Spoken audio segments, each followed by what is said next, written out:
Hello friends, आज हम लोग एलजी के माइक्रोवेव में ये स्टीम सेफ यूज करके एग बॉईल करेंगे। तो आइए देखते हैं इसमें एग बॉईल कैसे होता है। सबसे पहले ये स्टीम सेफ के तवे में हमने आधा कप पानी डाला है, उसके ऊपर से ये जाली रखा है। अब मैं इसमें एग को प्लेस कर रही हूँ।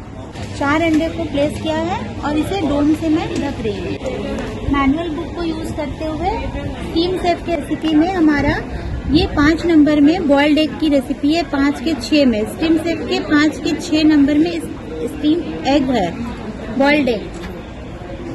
डोर को ओपन किया, माइक्रोवेव का बटन स्टार्ट करके इसको यहाँ प्रेस करते हुए स्टीम सेफ में जाएंगे। ये 5 नंबर में है हमारा स्टीम सेफ। 5 नंबर के 6 नंबर में हमारा बॉइल्ड एग का रेसिपी है। अब इसमें मैंने 4 एग डाला है, तो यहाँ से मैं 4 एग कंफर्म करूंगी, ये 4 पीस, और ये स्टार्ट कर दूंगी। 11 मिनट में हमारा एग बॉयल होके रेडी हो जाएगा। बॉयल हमारा हो गया।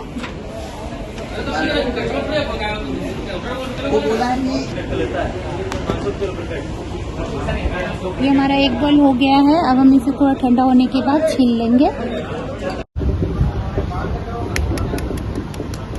ये देखिए हमारा ये एग पूरी तरह से बॉयल हो चुका है।